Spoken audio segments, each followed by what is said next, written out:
Great. Good morning. Good morning, everybody. How are you all doing? Hello. Meeting. That's okay. Okay. Greetings. Wonderful that everybody's able to join us here today, and this is exciting. I'm going to introduce Valerie here very shortly, but before I do that, I want to make sure we get everybody in. If we got a good participation here today, and I think the last time, Valerie, I introduced you would have been probably about in a session was probably about 15 years ago, and that would have been in St. John's at the RE/MAX Center. Wow. Are you there, Valerie? Yeah, sorry. I'm just going to switch my Wi-Fi. Give me 1 minute. I'll be right back. Okay, no sweat. So, everybody's having a good morning? I guess it's just cresting afternoon in Newfoundland. Still morning here in beautiful Boston, Cambridge area. Yeah. So. Everything is dandy. I got a driver today. Oh, have you done? Yeah. Oh, yeah. Yeah, we're in town on the way back out now to an appointment. So I said, I'll ship over the passenger side. She can drive. Oh, okay. Here we go. Are you back, Valerie? Yeah, I'm back. That connection's a little more stable. We should be fine. Okay, cool. Well, listen, as I was mentioning, Valerie, it was some 15 years ago, I believe. I was trying to do the math earlier. I thought, you know what? It was about 15 years ago that you were speaking to our RE/MAX agents in Newfoundland. And we were at, I believe we were at the RE/MAX Center. We were. And you had come down. And one of the things that was the new thing in the marketplace was this thing called social media. Remember that? Like yes. 15, 16, maybe it was 17 years ago. I don't know how time goes, but that was an amazing session. And you were providing leading edge info then to us as RE/MAX agents. And then, of course, you were with RE/MAX then. You got the RE/MAX blood in your veins, for sure. Yeah, absolutely. Yeah. So listen, Valerie is an international speaker, consultant, speaks to many brands, not just us at RE/MAX, but what a pleasure it is to have her on the session today. No stranger to anybody that's been with the RE/MAX organization for many years. Valerie, have you done any speaking down in the Boston area? Yeah, I've been in and out of Boston for some different events over the last couple of years. So Boston's one of my favorite cities to visit. Okay, well, next time you're down here, you're going to have to drop in and see us at Massachusetts Avenue, RE/MAX Destiny. But anyway, just grateful that you're on the call today. And for anyone who gets our newsletter over the last several months, you've noticed that Valerie delivers a very unique and timely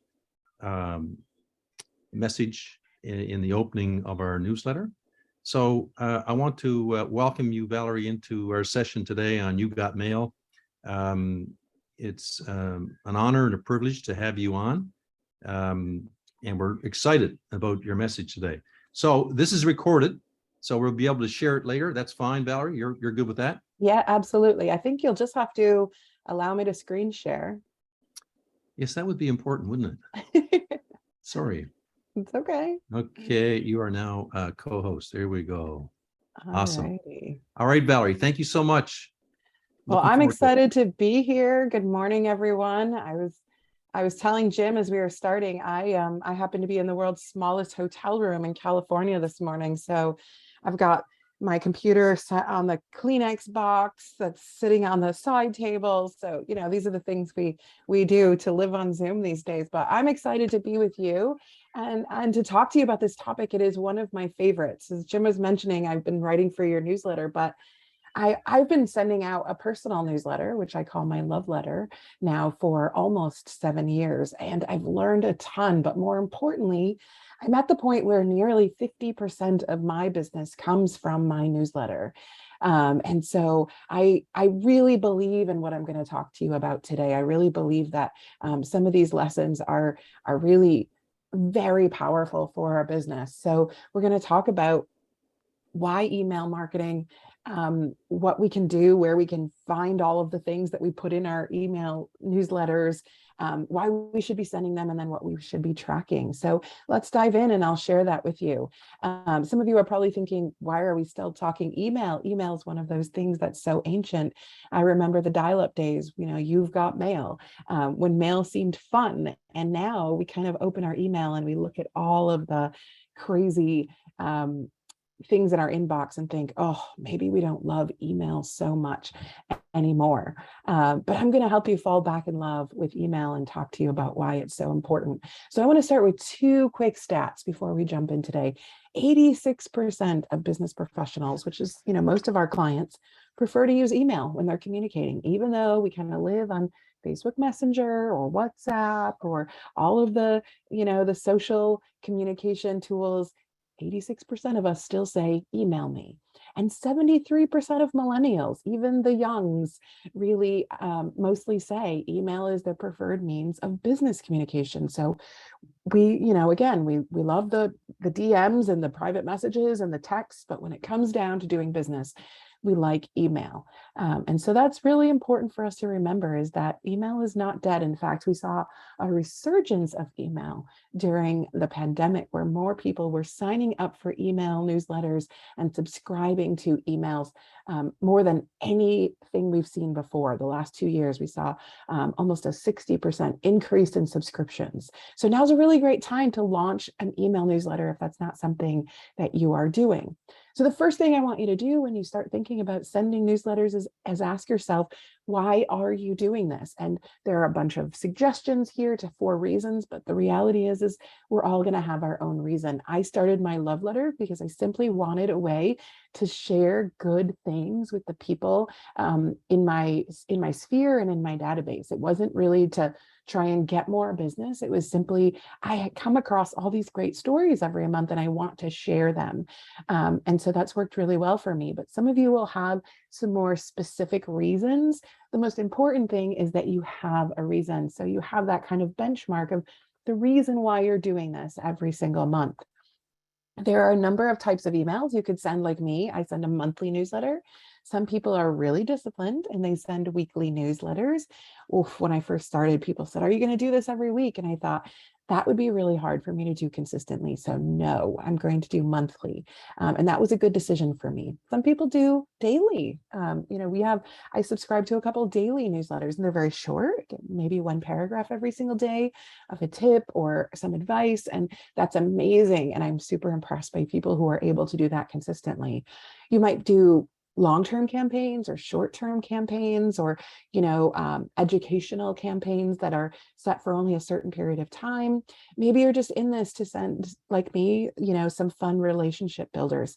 There are no right and wrong answers to why you might start something that people can subscribe to. The most important thing is that you have a reason and you have a consistency.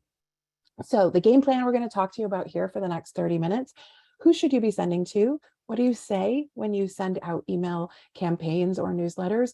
Where do you build it? What are some of the tools that you might want to consider? How do we track results? And then lastly, I'm going to share with you just a couple lessons I've learned over the last 7 years of what works and what doesn't. So let's dive in. So we have to start with a list. And I actually say start with lots of lists. I am not a huge proponent of just dropping everybody you know into one list. And we'll talk about that in a minute. But we have to start with a list of people. So full disclosure, when I started sending my newsletter 7 years ago, I started with a list of 212 people. So it wasn't a very impressive list. A lot of people think, oh, if I don't have a big database, this doesn't make sense. But now I send to over 11,000 people every single month. I grew that list over 7 years. So I had to start somewhere. And if I'd waited to have a big list, I still would never be doing it. So start with the people that you have right now, your sphere, your friends, your family, people you've worked with already in the past. Now, the reason why I talk about lots of little lists is because when you segment your lists, when you send to the right people, not everything to everybody, you see that your click-throughs, the people who actually click through and read your stuff and participate or send you feedback or actually, consistently read, are over 100% higher when you segment your emails. So instead of sending to everybody, when you send to a specific list, your click-throughs are much higher. Also, your open rates are 14% higher, and your unsubscribes, the people that say, don't send this to me anymore, are 10% lower when you segment your list. And that's really important because it's a lot of work to consistently do this. And what you don't want is for your list to continue to shrink instead of grow. So make sure that you're talking to the right people about the right things. Excuse me. So some of the ways that you might segment your list into smaller lists, you might look at, buyers and sellers, and that's a really typical way to look at it. But you might also look at creating other lists. So maybe you're sending smaller, less detailed newsletters, and you're sending 2 of them or 3 of them as opposed to just 1 to everybody. Or maybe you're just sending 1, but you're being really specific with who you're talking to. So lots of options here as to who you might be talking to. But most importantly, it's to figure out why you're emailing. But secondly, most importantly, is to figure out who you want to be talking to. Who are the most important people? For me, it was my friends, my family, the people that I had relationships with, the people that I absolutely wanted to share really fun, wonderful stories with every single month. And now it's grown to a massive number. So it's not all just friends and family, but it's people who have opted in. So I started really specific. I want to talk to people who want great stories every month. And as long as I'm stay true to that key story, that key reason every single month, that's the reason why my database has grown, because I have been really specific with who I'm talking to and why I'm talking to them. So real quick, there is a reason why you shouldn't also just dump everybody in your contact list into your mailing list. There will be people that tell you, oh, just go into LinkedIn and download every one of your contacts' email addresses and go into your database and just dump everybody into one database and start emailing to them. The reason why I don't suggest that, the reason why I suggest the slower and the more, tedious process of getting people to opt in is because then you will be creating a database that is solid and ends up in people's inboxes and not in the spam folder. So when you just dump everybody into one bucket and you start emailing them, you are more likely to get people to say, I don't want this, I didn't subscribe to this, take me off the list. And every time you do that, the dreaded algorithms will start to see your mailing as a little bit less legit. So I want you to start small and purposeful, and that is how you will grow something that over time will have actual staying power. All right, so now we have to decide, what do you want to say? Now that you know why you're doing this and who you're talking to, what is it that you want to say? So as I mentioned, I really wanted to share stories. I travel for a living, so I'm always coming across really cool stories like, oh, people need to hear that. That was a great lesson. I heard that, or I had a conversation with someone in the airport and I want to share that. So I knew really early on what it is that I wanted to say. And so I kind of write those stories, but I know that when I talk about this topic, sometimes people go, I don't feel like I'm a great writer, Val, or I don't know that I come across all these stories. So where do I start and what do I say? Well, go back to your why. Why are you talking to these people in the first place? So for me, it was really, again, that sharing of, I wanted to share good things and lessons learned and things that were going to help people's business. If you are talking to people because you want to be top of mind and you want them to refer to you and you want to generate more repeat and referral business, again, you are going to be sort of reiterating over and over again that you are the expert and that you have the experience to help lead them through their transactions. And so that will be at the core of why you're talking to them. The most important thing you remember when it comes to topic is it can't be all about us. If I was to send my newsletter every month and be like, look at me, I'm amazing, let me tell you about how great I am and how experienced I am, guaranteed I would not have people signing up. In fact, I would have people that are saying, I don't want to get this anymore. So it has to provide some actual value. So when you take out all the fluff, what's left?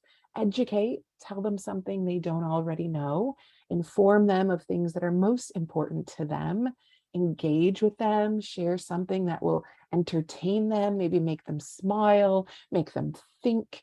Those are all really important benchmarks. So I always think, is this telling them something they don't know? Is this teaching them something they need to know? Or is this making them feel warm and fuzzy? So that's always kind of my guideline when I'm sending out my newsletters. And then there's all kinds of places you can get information. So you don't have to make all this up. You don't have to sit down every month and go, what am I going to write? There are so many places to get information. Banks, your lenders are sending out newsletters, builder associations, local building departments, business journals, mortgage brokers, your planning commissions, your school districts. Every school in your neighborhood is probably sending out a newsletter. You can subscribe to those, even if you don't have kids in the school system.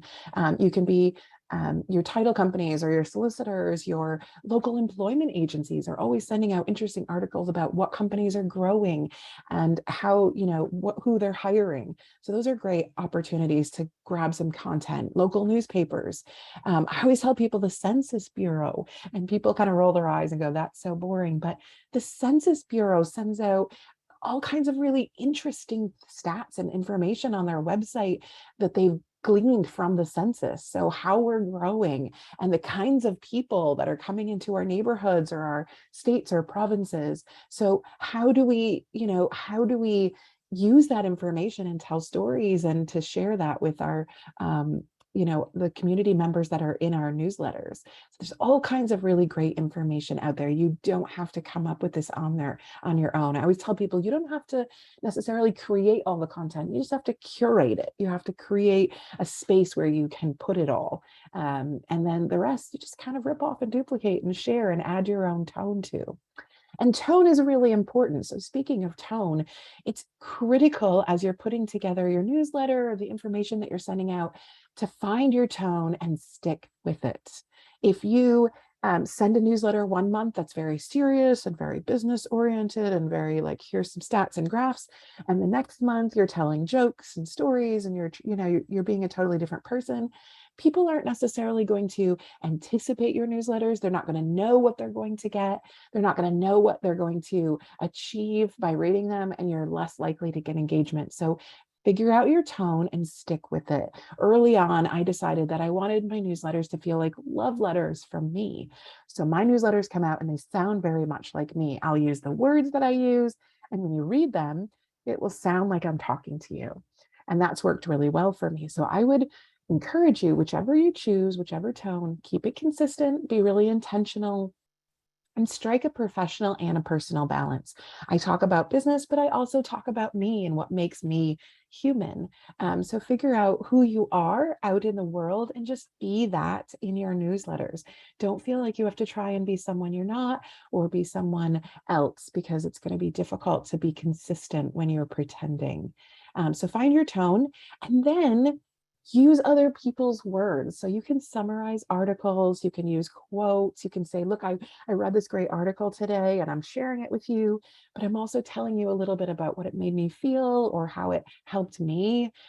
Lists are really popular. So top 5 things you need to know right now, or top 3 things you should do before you make a decision to sell your home, whatever. Also, it doesn't have to be super long. In fact, I would encourage you, if you're sending something that is pages and pages long, to keep it shorter and sweeter. Most people are not going to scroll through pages and pages of emails. We have short attention spans. So make sure that it's short and sweet, and use plain vocabulary. Don't try and be too fancy. We all just want to read things that help us, and we don't have to think about them too much. One thing we tend to do in real estate is we tend to use a lot of jargon. So DOM instead of days on market. We tend to use jargon that we use, but we have to remember that our readers don't speak real estate most of the time. So simplify it and make it something that they're really going to understand easily. The most important thing, I can't stress enough when you're talking, and this is true whether you're sending emails, newsletters, or just posting on social media, is there are 3 parts to a good story. What do I need to know? What's most important? So what? what do I do with this? You know, like, why does this matter to me? Why should I care? And now what? What do I do next? What is the next step? Do I click on something? Do I call you? Do I talk to you? So if you write down or you remember nothing that I share with you today, remember this: what, so what, now what? And so many people in our industry just share the what. Hey, I have a new listing. Check out this house. It's for sale. See this house? It has a for sale sign. It's for sale. That's the what. But people are left thinking, so what? Now what? So remember those three parts, most important parts to telling a story, whether it's in a newsletter or it's in a post, or it's whether you're just talking to somebody about the market. What, so what, now what? All right, so you know why you're doing this, you know who you're talking to, and you know what you're going to say, some of the ideas of where you're going to get that information. So now, how do we build this? If you're feeling a little intimidated, if you're thinking, I don't know, maybe I'm not really tech savvy, what should I do? I'm going to share with you two really simple ways to start building your mailing list, start building your newsletter. And first, remember that consistency is the most important thing. You have to decide whatever tool you're going to use. You have to decide how often you're going to send this and what it's going to sound like and what it's going to look like. And then you have to stick to the plan. Like I said in the beginning, when I started, people said, oh, are you going to send this weekly? And I thought, ooh, weekly seems like a lot. And if I skip a week, that's going to be not so great. And I want something that I can stick with. And so I went with monthly. And I typically send my newsletter in the last week of the month. And it's worked really well because I have a plan and I'm consistent.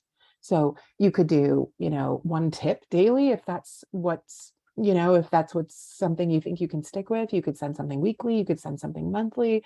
There are no rules here. You could send something quarterly. I think that if you really want to grow your list, you have to find a little bit more of a consistency than quarterly, but there's no rules. So what you want to do is make sure you keep it consistent in the way it looks and the way it sounds and how often people receive it. So first tool that you can use completely and totally free is MailChimp. This is a really simple and easy tool to start with. And in fact, when I started my newsletter 7 years ago, I started using MailChimp as well. So this was the tool that I started with. And the reason why I started is because it's really simple and easy to use. So one of the things that I love about it is it has great templates, it has some great resources in there, it helps me to figure out what I should say. And it was free, it was totally free. Now, the thing about MailChimp is once your newsletter list gets above 2,000 people, then you start paying for it. And you pay based on the number of people. So I got to the point where it got really pricey. And so I ended up moving to a different tool. But this is a great place to start if you are starting from scratch. What I love about MailChimp, again, other than it's free, is it has really great resources and really great templates, and it's not super complicated. Honestly, you could build your entire newsletter on your phone in MailChimp and using the MailChimp app. It is not complicated, I promise. You don't have to be tech savvy. And I mean that, honestly. The other tool that's available to you completely for free is probably a tool you're already using and you didn't know it had this feature, but Gmail allows you to send newsletters as well. Now, the reason why you need a tool and you can't just throw everybody in the BCC box of your regular email and send from there is that legally in both the US and Canada, we have to, if we're sending bulk emails, we have to allow for a one-click unsubscribe. It is the law. And so I want to drive this point home that you can't just drop everybody in the to section of your email and start sending out to your entire database. It's not legal. And it could be a very big fine if you do that. So please don't do that. But Gmail has launched a multi-send mode, which allows you to use your Gmail to actually send bulk email like newsletters. And so right down at the very bottom of your Gmail, there's a little like couple of envelope icon there where that arrow is pointing. And when you turn that on, you are in multi-send mode, which allows you to put everybody that you want to email to in your to section. And what it does is it sends them all as one individual email to each person, and it allows them to unsubscribe. So you are legal and you are able to do this, and it doesn't cost you anything. So if you want to start small and you want to start with a tool you're already familiar with, This is amazing. A lot of people don't know this exists. So multi-send mode in your Gmail. So you can use either or. You could use MailChimp. You could use your CRM, probably also has an email option. Your website may have an email option, but your Gmail also has this as well. And what I love about Gmail is it also has templates. So you see here, you can see the little template and it has a section for a photo and a section for a paragraph, or you could just have paragraphs, or even down here, you could have like a photo or a video, and then you could have some older articles. So it allows you to create templates really simply and easily. You don't have to be a designer. It doesn't have to be super scary. It can be really simple to get started. So this is an easy way to start. And honestly, if I was starting my newsletter now, I would probably start in my Gmail in multi-send mode. So the most important thing when it comes to templates is just consistency. I use the same template every single month. So if you subscribe to my love letter, you get the same template every month. It starts with a story and then a couple of lessons and then some links. And the reason why I do that is because it allows me to not sit down every single month and stare at my computer and think, what am I going to say? I know I need a story and a couple of lessons and some links. So really critical that if you use a template, it allows you to take the stress out of what do I need to put in my newsletter.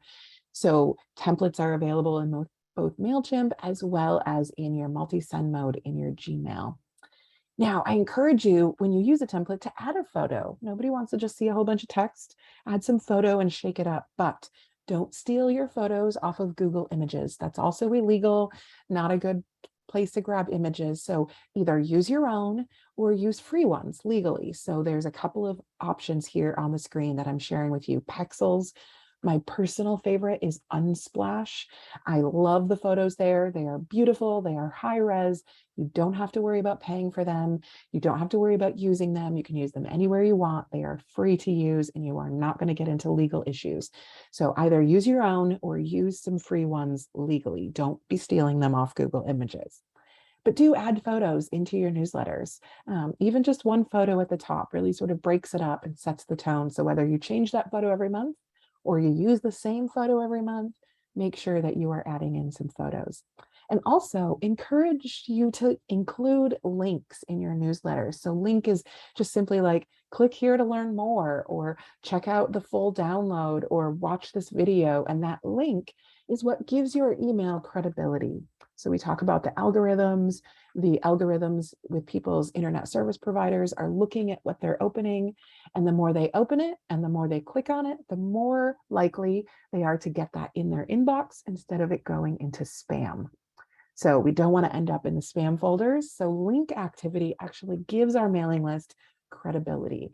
And we can track that link activity. We can see, oh, a lot of people clicked on that link. That's really popular. I should do more of that kind of thing. And you can use those links to drive traffic to your website. Go to my website, check this out, read this blog, go to my Facebook and chime in, or watch this video, or check out my latest listing. All of that link activity is really the now what. Here's the information. Here's why it matters to you. Click here to do more, to take the next step. And then we want to include some keywords, and this is critical. The words that we include in the text, we're not talking about the subject line right now, in the text matter. Those words tell people what to do next, but they also are the words that people are most likely to click on. So most likely to click on words, get more information here, go here. That word here is what tells people, oh, in my brain, I need to actually click on that. Free download. Really popular. People click on that all the time. So want to download my seller guide or my quick, one pager list of 10 things you should do before you hire an agent, whatever. Those free downloads are really popular. The word you, most commonly clicked on word in newsletters. How this helps you. You should read more. You should watch this video. What you should know next. Those words really, really critical. All right, so I also encourage you to put some videos in your newsletter. Video is a really fantastic way to communicate, gets you face-to-face before you get face-to-face. And so whether you're using a template in Gmail or you're using a template in MailChimp, you can see they both have options here where you can basically just drag something into your template, and a video, great way to do that. So you can upload your video directly. So you can record it just like we're doing right now. Look at your camera and say, hey, welcome to my newsletter. I hope that you find this really helpful, whether you're looking to buy or sell. And if you're not looking to buy or sell right now, please share it with a friend, right? Could be a really just simple intro video. It could be, here's a video that's going to explain to you what the market's like right now. But videos are really engaging and powerful, and people are more likely to click on those than to read content. So don't be afraid to insert videos. All right, so what are some of the small things that matter? Once we start creating templates, we know who we're talking to, we know why we're sharing information, we start putting these together in one of those tools. What are some small things that we want to make sure that we know? Well, subject lines. Subject lines are really critical. It's the first thing you see in your phone. You wake up in the morning, you open your inbox, and you start making decisions by the subject lines on what you're going to open. So some words you should never use in your subject lines. First of all, free. It's going to end you up in the spam folder. So don't say free download in your subject line.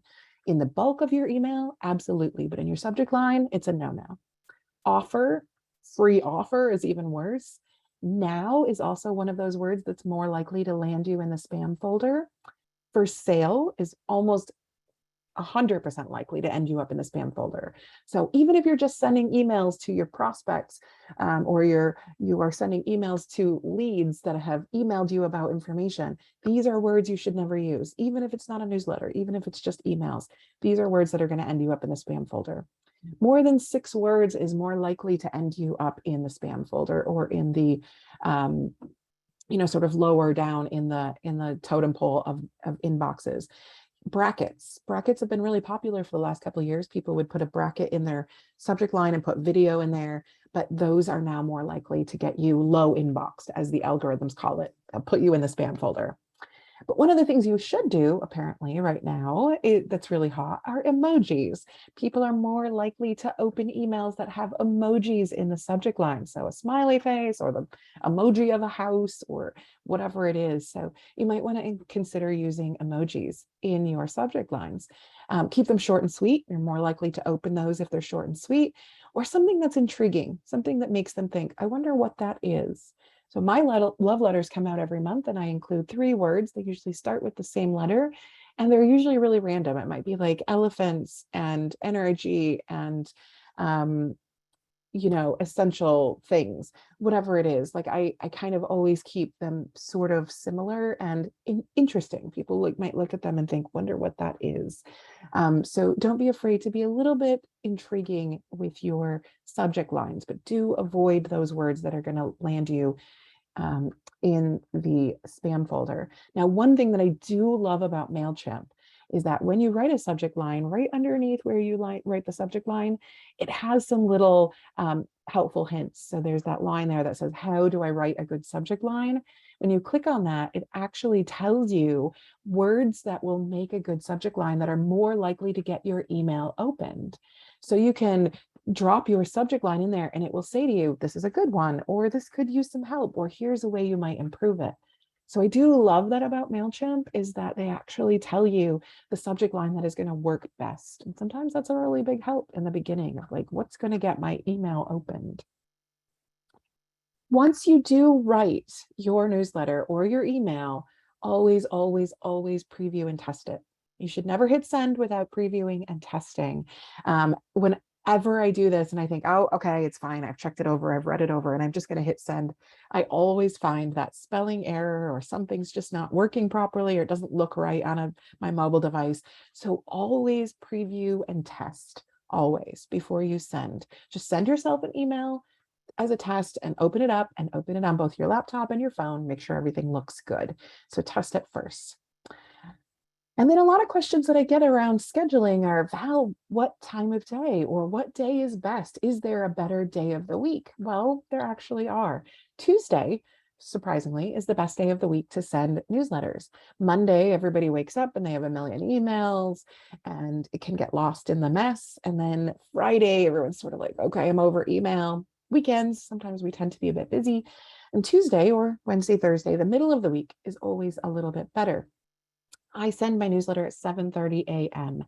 The reason why I do that is because my audience is mostly real estate agents, and we wake up and what is the first thing we do? We open our phones early in the morning and we go through our email. And so I know my audience and I know they're checking their email early. Now, if your email are friends and family and Sphere, if that's who you're sending your emails to, you may set it for morning or maybe evening. People tend to be scrolling through their phones while they're watching TV, or lunchtime is also really popular. A lot of people scroll through their phone on their lunch break. I do encourage you to avoid holidays and Sundays. In general, most people aren't going to be, sort of reading through emails on holidays and Sundays, but know your audience. This might be something you test. Maybe over the next couple months, as you start to build your database or to build up your consistency, you try different days or different times of year or day and see, what works best for your audience. All right, so you've done it. You've put together a newsletter or an email. You've built it out. You've created some great content. You have maybe a video in there, some images, some links.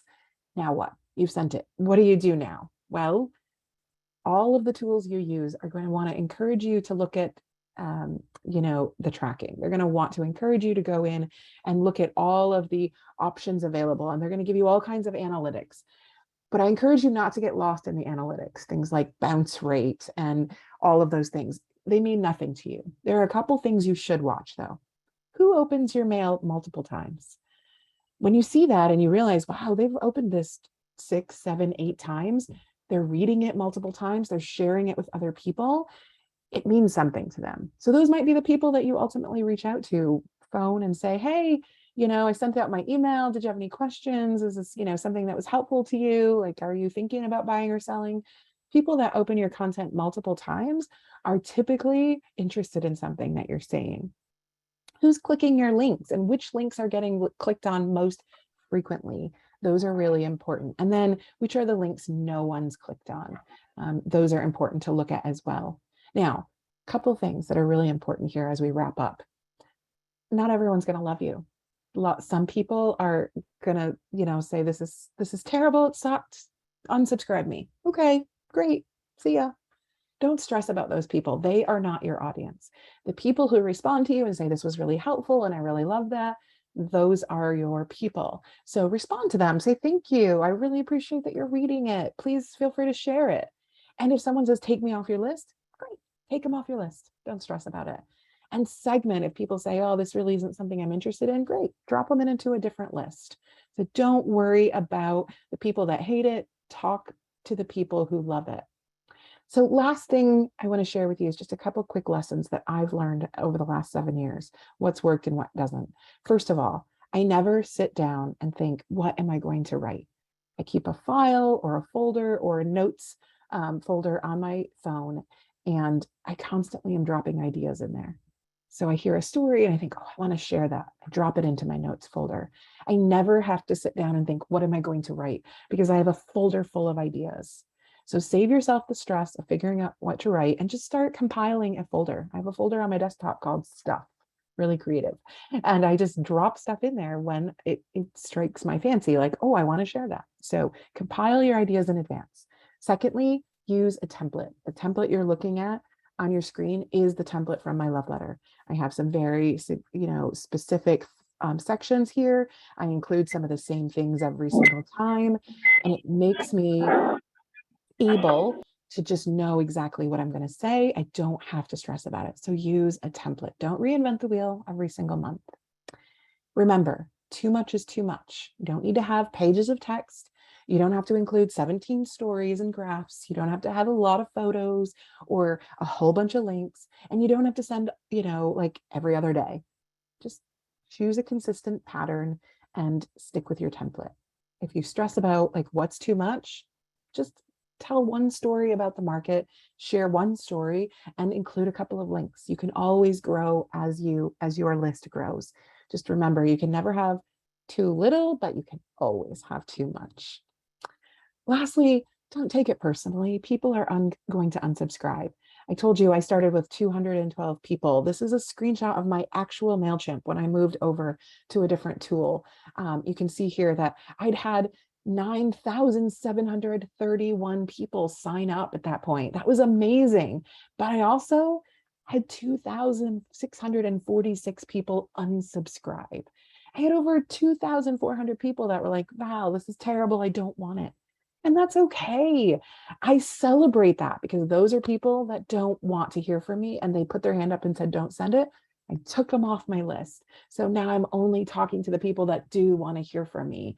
And that's most important. So don't stress about the people that unsubscribe. Don't worry about the numbers. I don't even look at my unsubscribes anymore. People unsubscribe, don't even pay attention. Use your social media to get signups. You have to grow your list. So don't be afraid to say, hey, my newsletter comes out tomorrow. If you're not on the list, sign up. Here's the link, right? Just make it really, really simple and consistently over and over. Every single month I do this. Every month for 7 years. Hey, my newsletter comes out tomorrow. If you're not on the list, sign up. I also have a pop-up on my website. So when you go to my website, valeriegarcia.com, this is the first thing that pops up. Do you get my love letter? Sign up and I'll send it to you.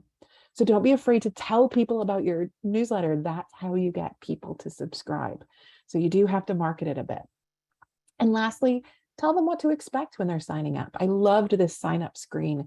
I started doing more hiking and mountain climbing a few years ago, and this is a company that helps people go and do outdoor adventures.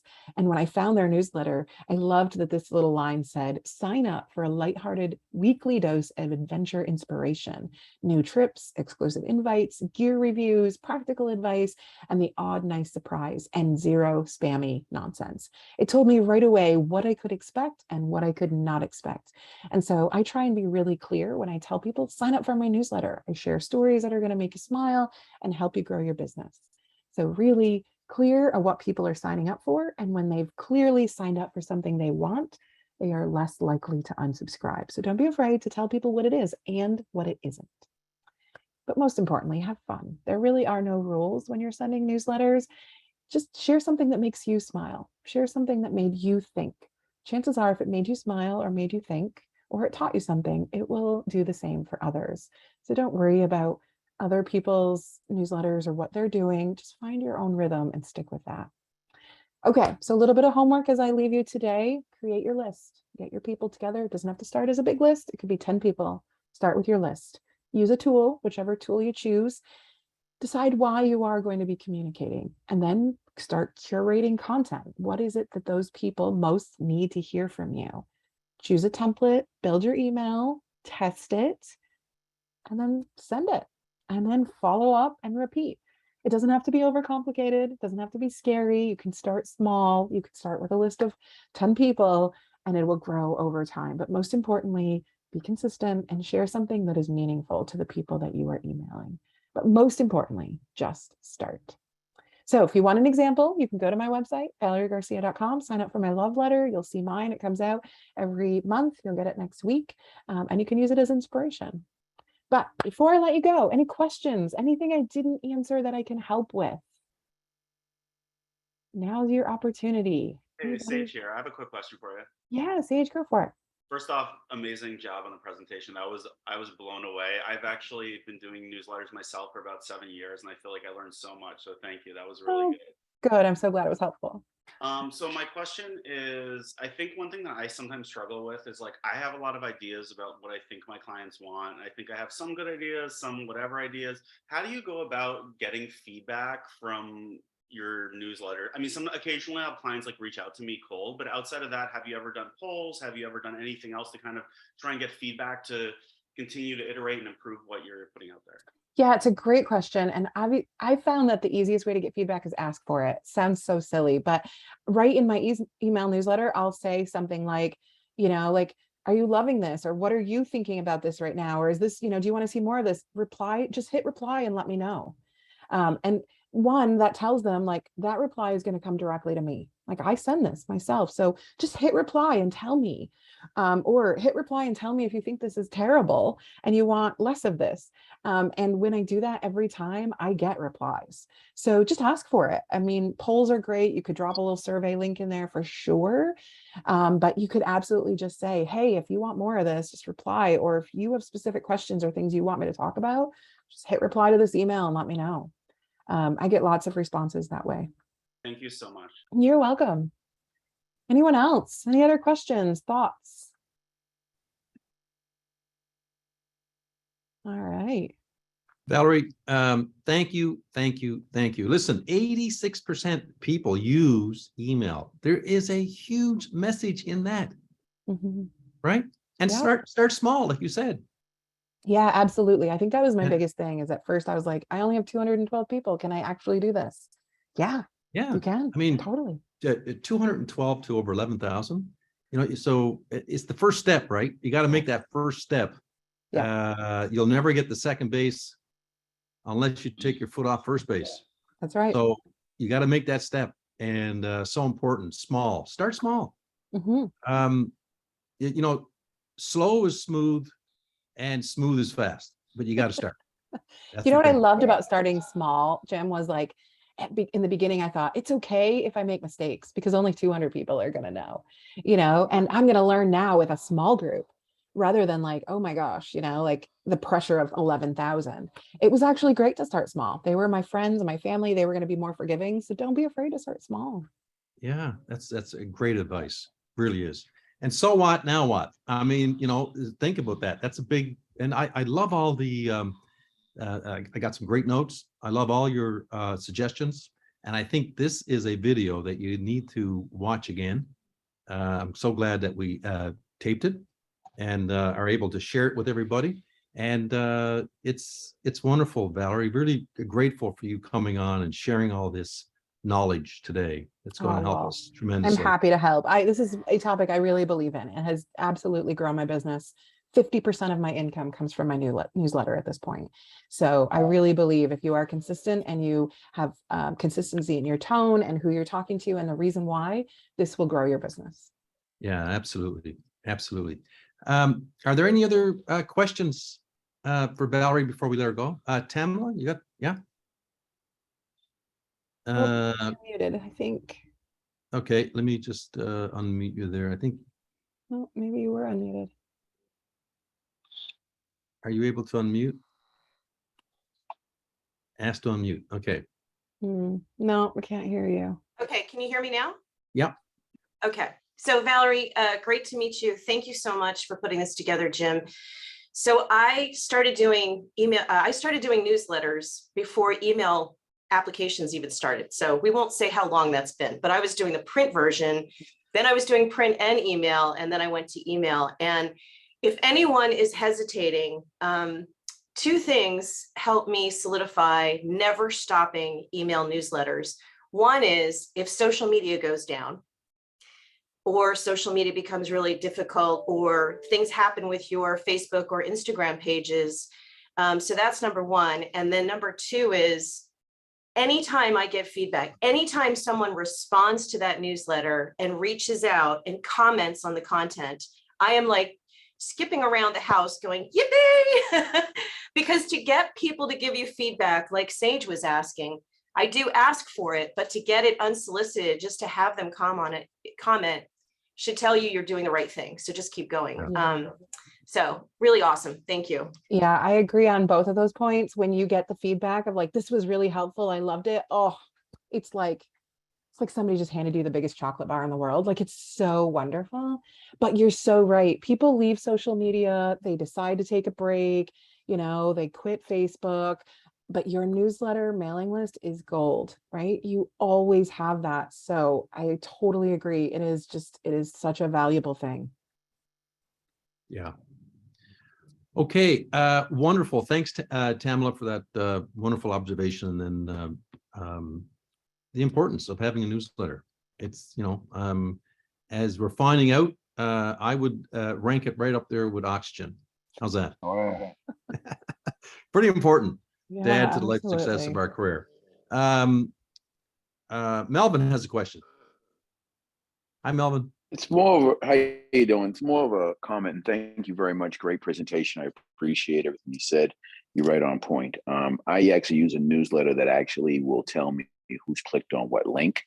And if that link's a hot button, then I know how to respond back to that link because I know what they're looking for. And it's so funny. I can tell when people are looking for decorations or trying to do a yard thing, and it has different things. So just as a suggestion that's another way of, because if you can't keep, yes, you can see the click through, but if you can't keep track of what they're actually clicking on, then you really can't home in and answer their questions. So just an idea, I thought. Yeah. And that's one thing MailChimp does really well is shows you who's clicking on your links and how often they're clicking on them. And absolutely, I can tell when somebody's opened my newsletter and clicked on a certain link multiple times, that's definitely somebody that's looking for more information. So yeah, so great to see that information. Agreed. Yeah, wonderful. And happy belated birthday there, Melvin. Melvin had a big birthday yesterday. Well, thank you. It Um, wasn't a big birthday, but Happy appreciate it. Well, every birthday is kind of big now, Melvin, you know, kind of, but anyway, I'm hope you had a True. good day, buddy. I hope you had a great day. Any other questions I did, or thank you. observations that for Valerie?